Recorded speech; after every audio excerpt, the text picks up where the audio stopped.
these assets have never been released before. The only time that they came into the purview of this earth was in 1959 and 1960. But even from that time onwards, there were too many violent clashes internally between the various groups who were for conducting redemption and the other groups against conducting redemption. Because the heritage accounts, historical accounts that are normally there in all the global banks are meant to be utilized together with these boxes, whether it's TOV boxes, FRBs, FRNs, so Kobe Sona boxes, the farmers bond boxes, the super perpetually boxes, the Liberty bond boxes, the black coffin boxes, or the blue Bible, Trumpet. The trumpet boxes, and there are many, many units. This challenge was taken up by TOV Capital at a time many years ago when very few people understood what to do with these boxes, how to do the settlement. So taking TOV Capital as an example, ever since TOV Capital introduced it to me personally, and I have gone and seen the boxes, of course, in the office and at Datu Zari's residence premises, which have been converted into the US Capitol. Well, it's a very special SKR location. We can do that. Now, where does US Capitol fit into the picture? US Capitol is a AAA bank and in good standing, in operation since 1979. And prior to that, also US Capitol has existed, but as different corporate entities. Currently, US Capitol is acknowledged as the world's largest custodial trust bank. And already it is a major shareholder in 17 prime banks. 17 prime banks, including HSBC being number one, and there are many other banks. US Capitol is very, very strongly backed up by cash and gold. One of the reasons that we involve the US Capitol together with the International Court system.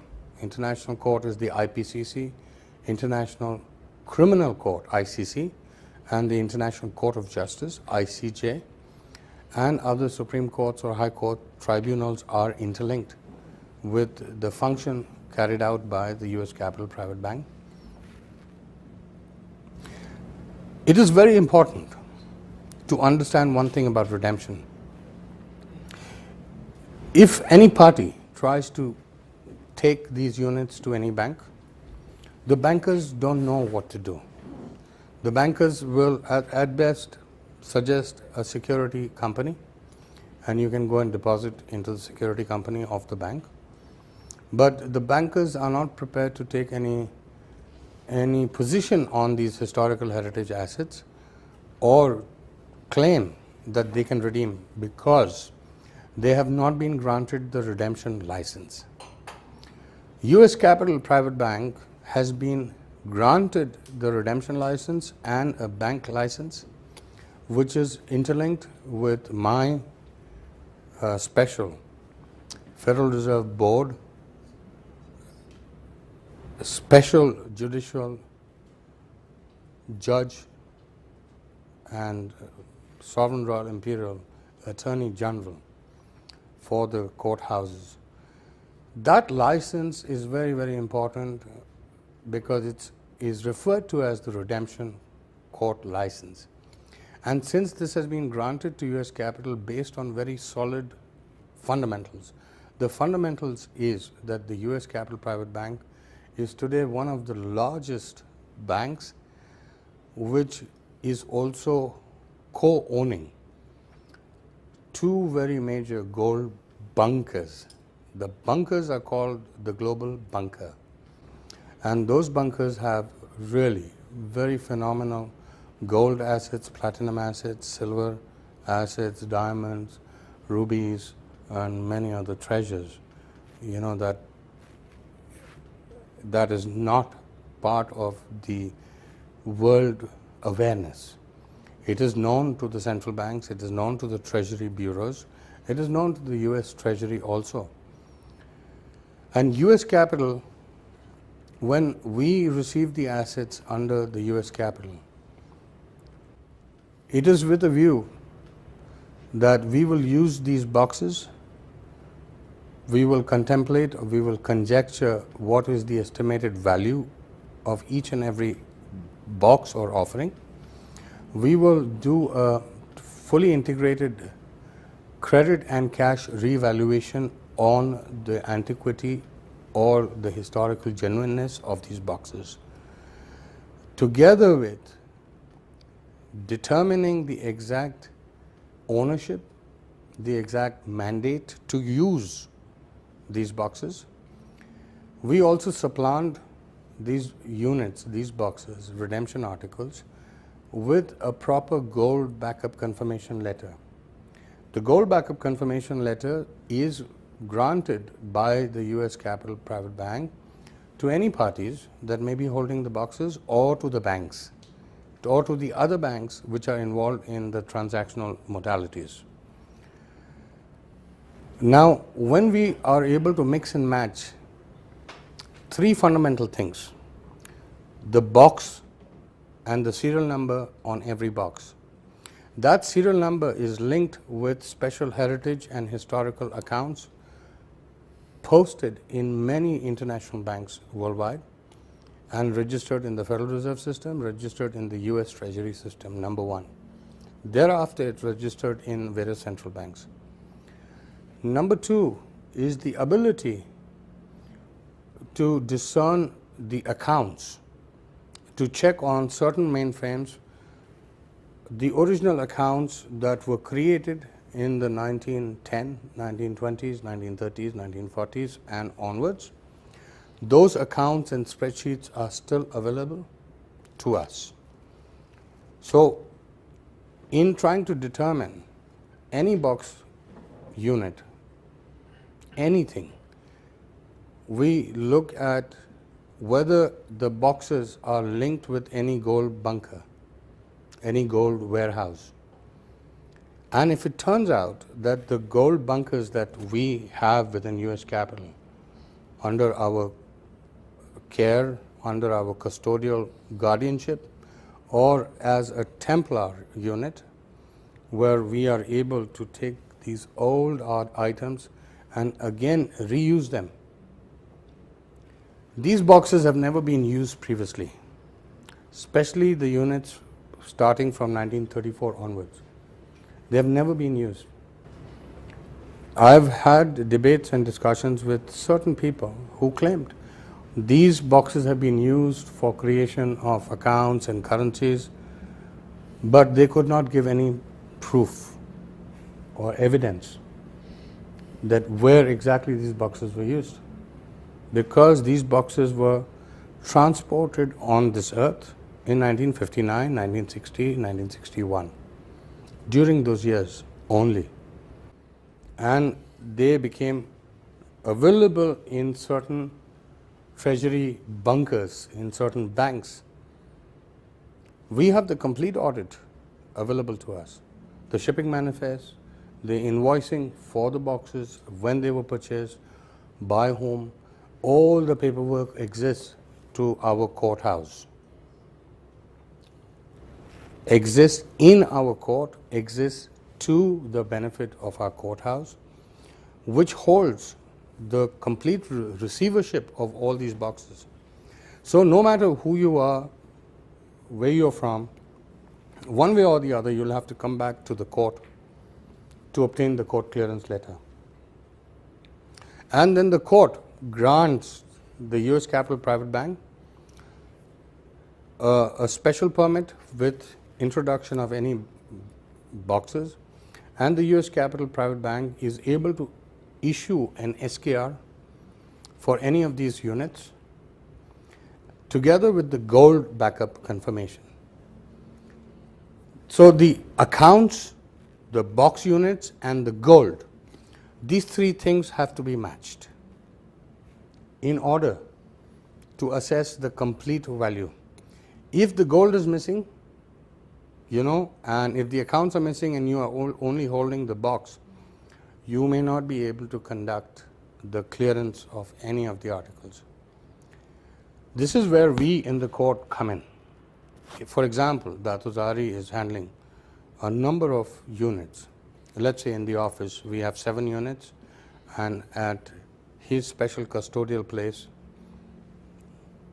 he has 20 boxes more. Even if you take them to the Federal Reserve and the US Treasury, they will not redeem it. They don't have the cash to redeem it. But we have the cash.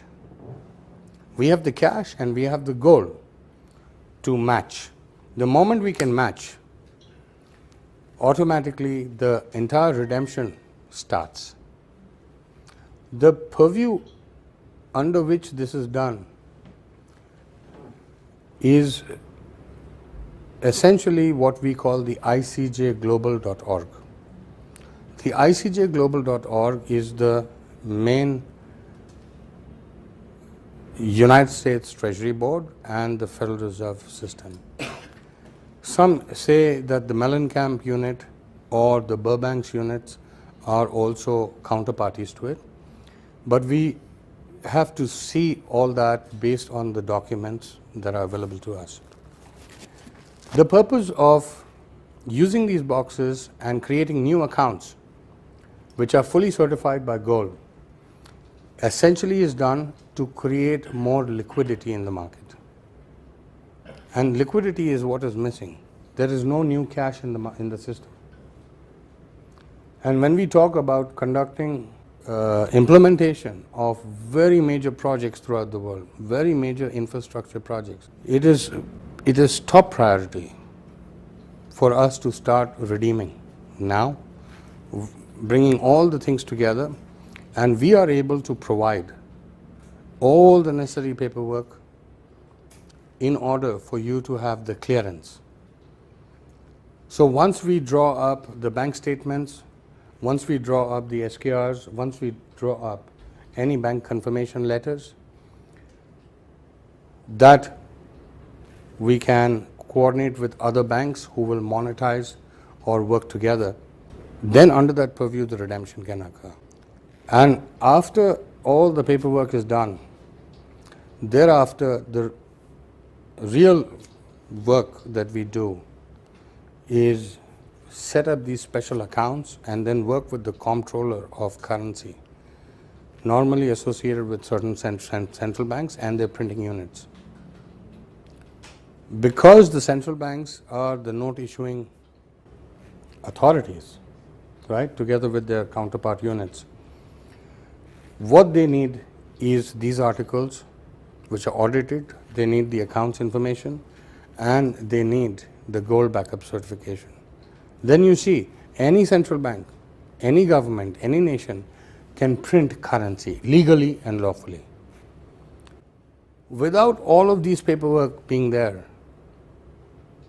if the paperwork is not there and you only have the box units, you only have some accounts related with gold, you cannot use.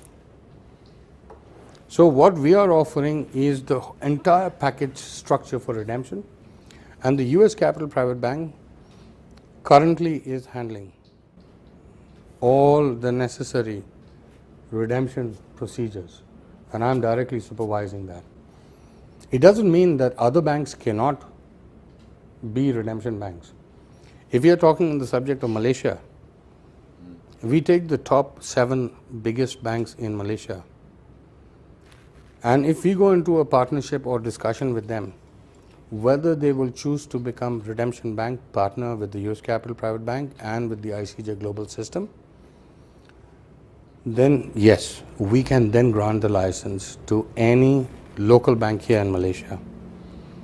And it is but natural, whatever numbers we bring from the redemption and settlement of these units, those numbers are so huge in billions and trillions and quintillions, quadrillions and quintillions, that those numbers have to be attached with a central bank. Only a central bank is able to use such large volume numbers. The primary banks or the prime banks, the commercial banks, don't have the license to cover this big number. They normally have the license going up to any numbers of hundreds of billions, or maybe just 1 or 2 trillion, or up to 5 trillion maximum. You don't hear of the commercial banks or the prime banks engaging in these unless they have been given the right to redeem, the license to redeem, and the necessary appointment or approval letters to redeem. So the US capital makes it a point that when talking with other banks or the Ministry of Finance, central banks, we support the entire paper trail. And when we have the paper trail, then this can be settled. In 1 week, it's fully settled and the money becomes available. But it does require a lot of coordination with America, with China, with India, the courthouses, the courts related with all these countries. Only from the court then you can apply for redemption in the banks. Currently, we have everything available to us in US capital and in the international court system. So for example, if we handle a fund of 1 trillion, which is a stated numbered account, but it's not just the numbers, those are gold backup numbers. And when we have the gold backup together with any credited or accredited estimated valuations of the boxes, it is then everything comes into compliance. And what we have today with TV Capital is a very advanced stage where we are moving forward with the banking paperwork to give the clearance to the ministry or to the central bank, Ministry of Finance, Ministry of Justice, or the central bank units and the other primary banks that work with the central bank to determine how much money we need to support the new economy of Malaysia, to support the new sovereignty of Malaysia. Because Malaysia is one country, now there are over 200 countries all over the world. So in determining that already there is a 33 nations committee, a 33 nations project implementation to build housing. And housing is very critical in the developing nations or the underdeveloped nations. There are not enough houses. There is not enough agriculture. There is not enough food and water. There is not enough shelter. There is not enough clothes for people to wear. Except in advanced or developed nations, you have everything. But in the developing nations or underdeveloped nations, these things are luxury. And then the cash comes in. Because we are being compliant to all and everyone's requirements. And now we expect that others will comply with our directives or requirements, what we say and how to do, what to do. Nothing can be done instantly. We must wait for the proper time to bring together the parties who are going to be part of the whole project, the whole venture. And at the moment, we have those parties. Once we redeem even amounts of 1 trillion or 2 trillion or 4 trillion, we redeem, and that money can flow into the new economies. It can come into the World Bank unit. It can come into the United Nations unit. It can come into the African Development Bank board. It can come into the Asian Development Bank board. It can come into the whole World Bank board. You know, these kind of big numbers. And from there, you take, you know, the pie is very big and you give to everyone. It's like eating a cake, but small, small pieces. You're able to give and make people happy and satisfied.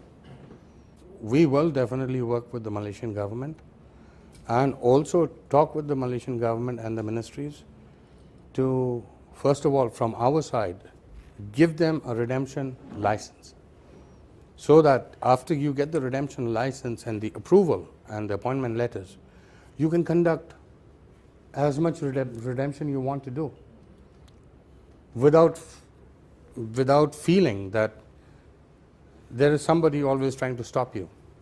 Just really not many people who are trying to stop you. Only at some times there are some very special groups.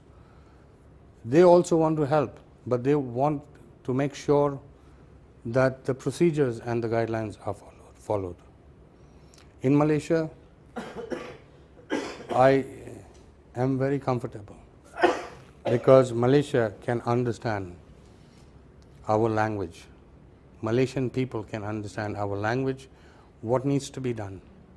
Although we have set up for the last 1.5 years or almost 2 years, we have set up a mechanism with China government to settle the entire 303 Kongshan era bunker. That bunker is very, very large. But the bunkers from Philippines, for example, that we have brought under US capital with the full gold backup, without any litigation involved, because we are the court, and the court itself is jointly owning the bunkers, and the court is able to underwrite, you should have no problem, right? Anytime Datu Zari requires any court letters or the bank letters from US capital, it is available. So you can imagine the long wait. From 1933, now we are in 2017, we have actually gone ahead and conducted redemption. We've already conducted the procedural guidelines. This is a huge, this is like 70, 80 years. That if we are able to realize in monetary terms, in liquidity, in creating, to remove the market crashes, but to infuse new liquidity, and should we all succeed in this mission, then I will say this is too good to be true. It is truly good, and it is truly true.